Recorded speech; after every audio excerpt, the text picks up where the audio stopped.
Hello, and welcome to History 300, the origins of the First World War. Lecture 8, Domestic Politics and Public Opinion. On the evening of Saturday, June the 25th, 1914, a crowd of somewhere between 5,000 and 10,000 people assembled in the streets of Berlin as the news that Serbia's reply to the Austro-Hungarian ultimatum had been rejected began to reach the German capital.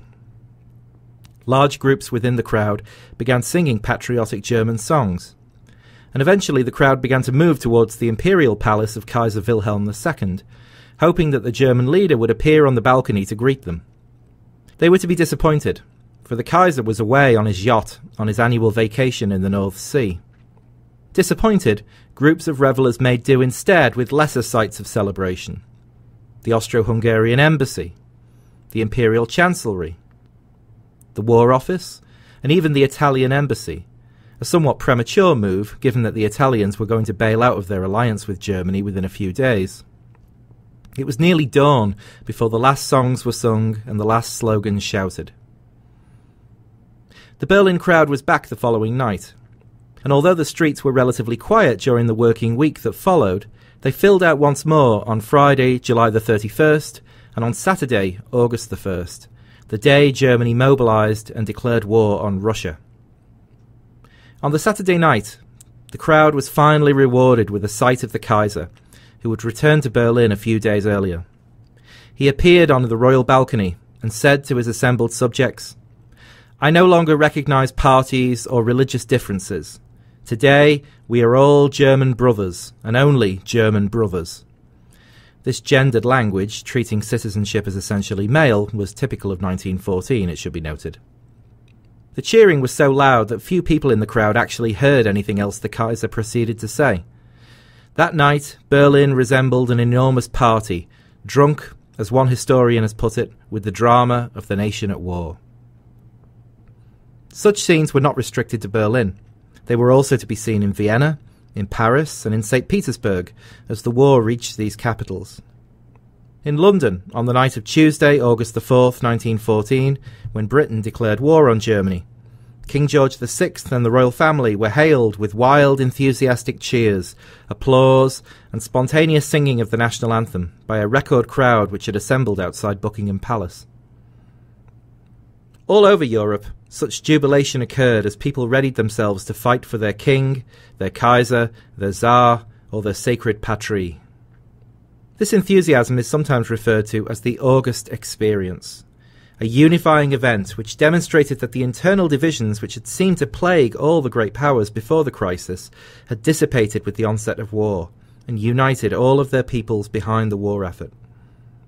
Drawing on events such as the crowd scenes in Berlin on the night of June the 25th, 1914, historians would later argue that the war had been caused, at least in part, by nationalist pressure from the masses.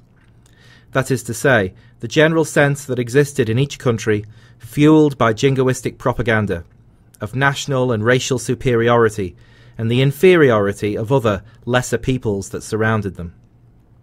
Statesmen had gotten caught up in this mood of bellicose chauvinism and had infected the population as a whole, the argument went, and had plunged their nations into a war out of a kind of group frenzy. Some specific issues were cited as touchstones of nationalist passion. The French people as a whole, for instance, were said to have been particularly incensed by the continuing German occupation of the lost provinces of Alsace and Lorraine, and they saw the war as a means of liberating this territory and ending the national humiliation of their loss back in 1871. Other historians, particularly in Germany, made a slightly different argument. They suggested that statesmen in 1914 had deliberately instigated a war not out of their own naive nationalist passion, but cynically and cold-bloodedly, as a way of distracting the public from domestic issues which were threatening the political control of the existing elite. This has sometimes been described as the primacy of domestic politics interpretation of events. It argues that any understanding of the causes of the war has to begin with the domestic political situation within the great powers, rather than the international system that linked them. In Germany, two historians, Volker Berghahn and Hans Ulrich Wehler, became particularly associated with the primacy of domestic politics approach in the 1970s. As Berghahn put it in one of his books, Germany's ruling elites were increasingly haunted by the nightmare of impending internal chaos and external defeat, so that an offensive war appeared to be the only way out of the general deadlock. The contradictions built into the German constitution, that a country with a modern industrialised economy and a highly educated and politically conscious working and middle class was still being ruled by a reclusive imperial court and a tiny group of reactionary country aristocrats, could no longer be avoided by 1914. Germany was either going to go through a dramatic process of radical reform, perhaps even revolution, or it had to put off this crisis by escaping into a desperate war. So when we examine the domestic situation within the great powers on the eve of the First World War, there are two particularly important questions we need to answer. Firstly, was the war in some way set off, or at least made more possible, by popular nationalist feeling? And secondly, did the leaders of one or more of the great powers deliberately try to exploit that nationalist feeling by provoking a war so as to distract the people from other domestic issues? In one sense, the war was certainly a product of extreme nationalism, because it was his schoolboy passion for the unification of his homeland, Bosnia, with neighbouring Serbia, which inspired Gavrilo Princip to assassinate Archduke Franz Ferdinand on June 28, 1914, thus setting off the chain of events known as the July Crisis. Serbian nationalism lay at the heart of the tension between the Austro-Hungarian Empire and the government in Belgrade. Princip and his fellow conspirators were sent on their mission by the secret ultra-nationalist terror organisation called the Black Hand, which, like all such secret societies, surrounded itself with a lot of pious mumbo-jumbo. The sacred oath all members were required to swear went, "I do hereby swear by the sun which shineth upon me, by the earth which feedeth me, by God, by the blood of my forefathers, by my honour and by my life, that from this moment onward and until my death I shall faithfully serve the task of this organisation, and that I shall at all times be prepared to bear for it any sacrifice," etc., etc. It's easy to see how this self-dramatising language might appeal to the sort of romantic teenage misfit that Gavrilo Princip was. But we should not assume that all Serbs were equally seduced by this sort of talk.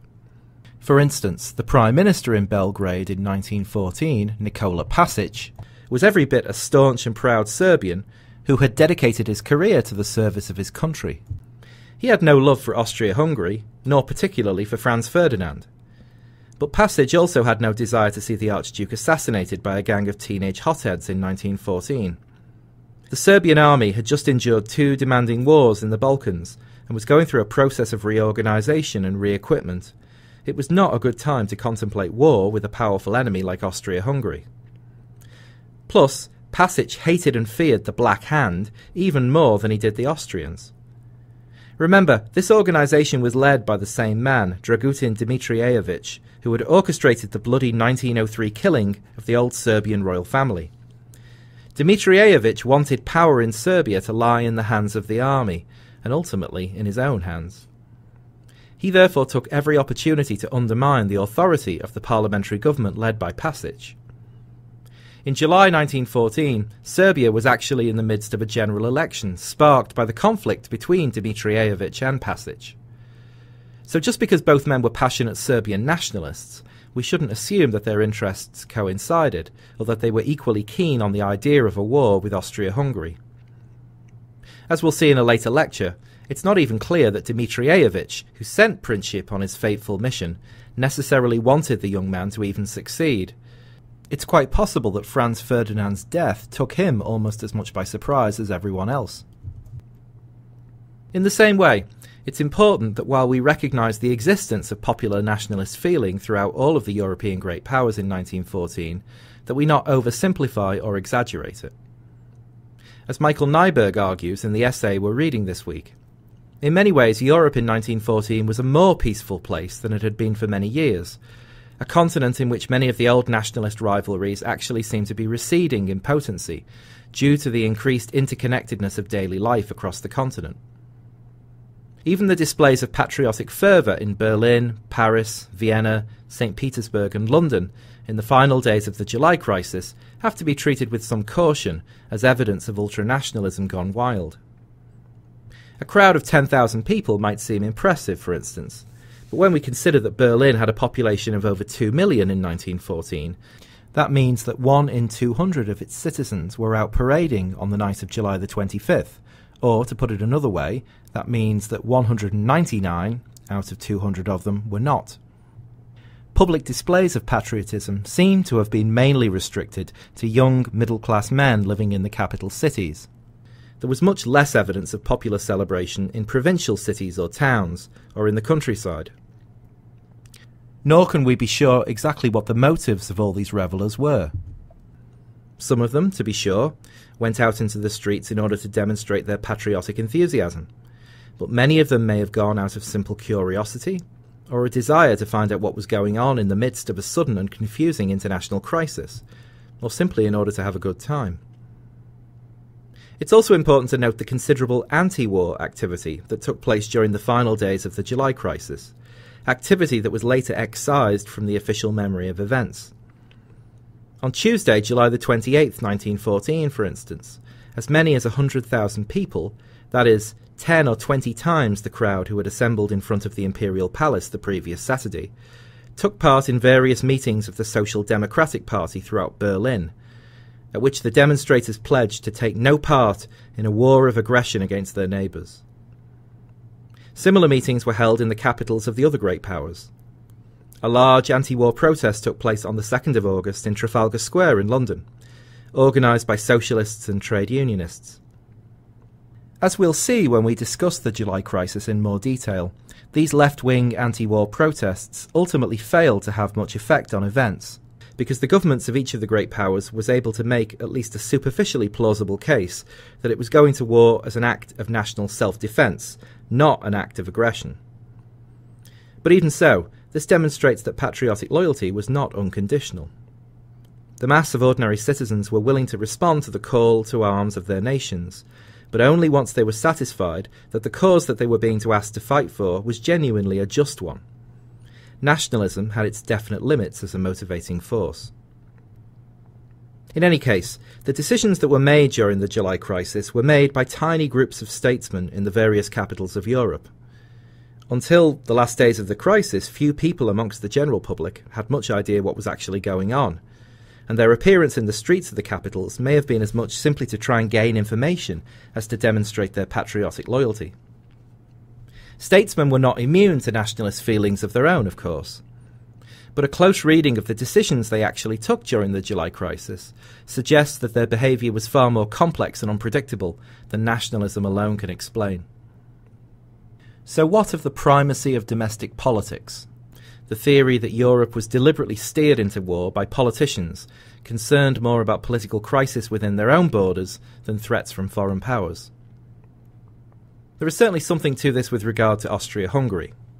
Indeed, Austria-Hungary was a unique great power which did nothing diplomatically that was not connected with its own internal problems. The Austrians saw the assassination of Archduke Franz Ferdinand, rightly or wrongly, as an existential threat to their own fragile domestic stability. That is to say, they feared that the boost Franz Ferdinand's death would give to Serbian nationalists within their own borders might be enough to begin the fracturing of the multinational empire. Even before June the 28th, 1914, then, some Serbian generals and politicians had already been arguing that it was necessary to make a preemptive attack on Serbia in order to crush the power and appeal of greater Serbian nationalism once and for all. Franz Ferdinand's death was, for such men, a heaven-sent opportunity to act against this dangerous source of instability. There is no better example of the primacy of domestic politics than Austria-Hungary's behaviour during July 1914. The Austrians, it could be said, ultimately went to war because they feared that if they did not, revolution would break out across their empire. In the end, of course, they provoked a war which brought about precisely the internal collapse of their empire that they were seeking to prevent. So far as the other great powers are concerned, the relationship of domestic politics to international policy is not so obvious. Great Britain, for instance, was undergoing a major internal crisis of its own in the summer of 1914 over the question of Ireland. The Liberal government had just successfully passed a Home Rule Bill in Parliament, which would have given Ireland its own assembly in Dublin, with powers to make domestic legislation, though Ireland would have remained part of the British Empire and would have continued to have London conduct its foreign and military affairs. But Home Rule was violently opposed by the Protestant minority of Ireland, especially the Presbyterian working and middle class in Ulster, the only industrialised part of the country. By July 1914, Ireland looked to be on the verge of civil war. Paramilitary groups of Protestants and Catholics were recruiting, training, and in some cases even receiving arms shipments from abroad.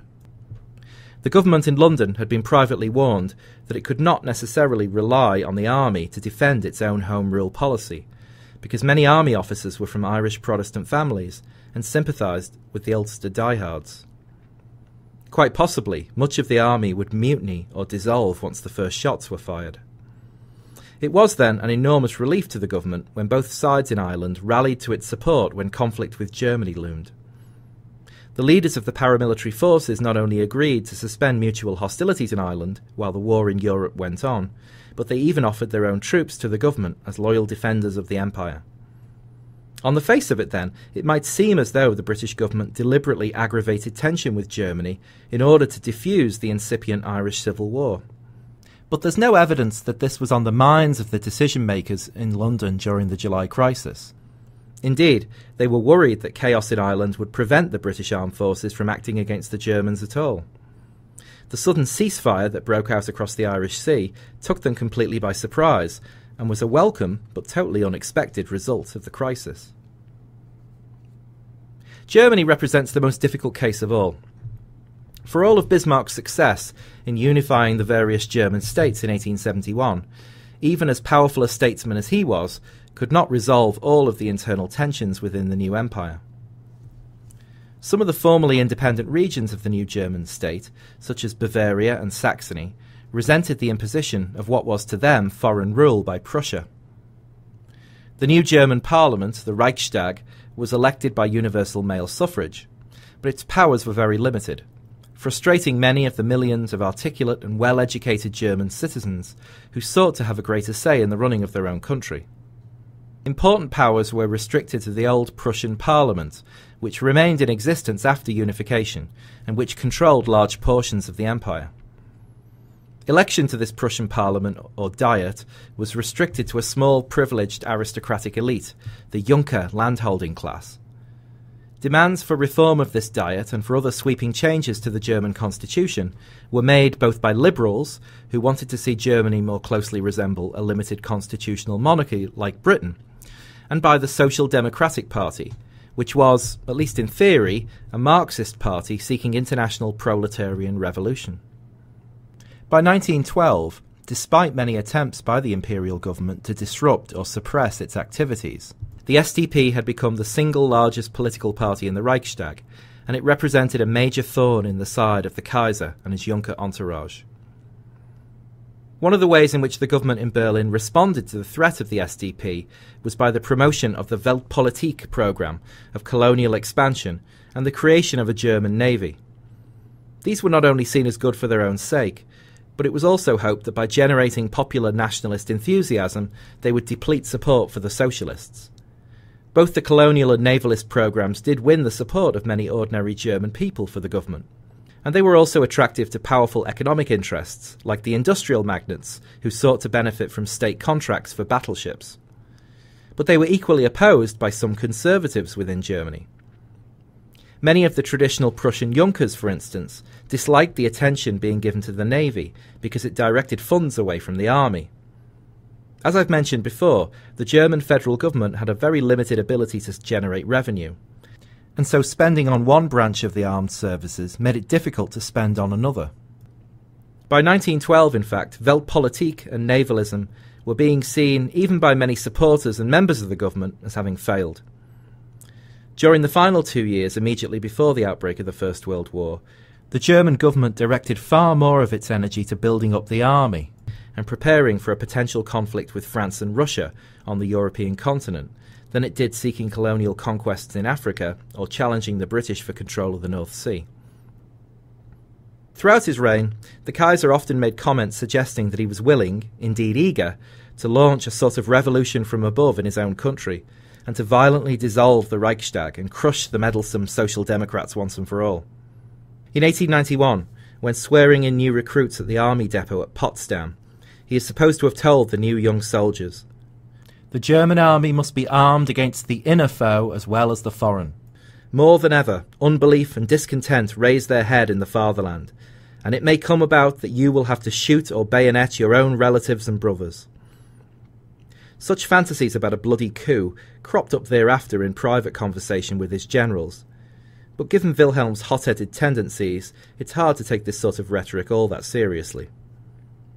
On the other hand, some German leaders did argue that a major war would give the imperial government exactly the excuse it needed to impose martial law, arrest the SDP's leaders, and smash up its organisation. The Chancellor in 1914, Theobald Bateman Hollweg, did not hold this view, however. Bateman disliked the socialists as much as any other conservative, but he feared that a war entered into hastily might have precisely the opposite effect from the one intended, that it might generate waves of support for the SDP, and that their anti-war activities might bring about a collapse of the imperial government. It was very important from Bateman's point of view, then, that any future war be very carefully framed. The key to this was Russia. No German Social Democrat would fight enthusiastically against Britain or France, but they might be persuaded to fight against Russia, homeland of the detested autocratic Tsar, the man who had had socialists and trade unionists in his own country shot, especially if it could be shown that this war was a defensive one provoked by Russian aggression. This was one of Bateman's major achievements in the July crisis, as it turned out. In the event, the SDP delegates in the Reichstag decided to support the government in order to prevent a damaging public split in their own ranks. Revolution in Germany would not take place until military defeat brought it about in November 1918. In summary then, a relationship between domestic and foreign policy certainly existed in all of the European states, though some more than others. All of the governments of the great powers had to consider, to some extent anyway, how their actions would be received by the masses at home. But with the possible exception of Austria-Hungary, none of the great powers seems to have been deliberately seeking war in 1914 in order to try to resolve its own domestic political tensions. Domestic politics shaped and influenced diplomacy, but they did not dominate it. Okay, in the next two lectures we will examine some of the so-called unspoken assumptions of 1914, and we'll begin looking at the sequence of events which was going to lead up to the assassination of Franz Ferdinand in June 1914. See you then.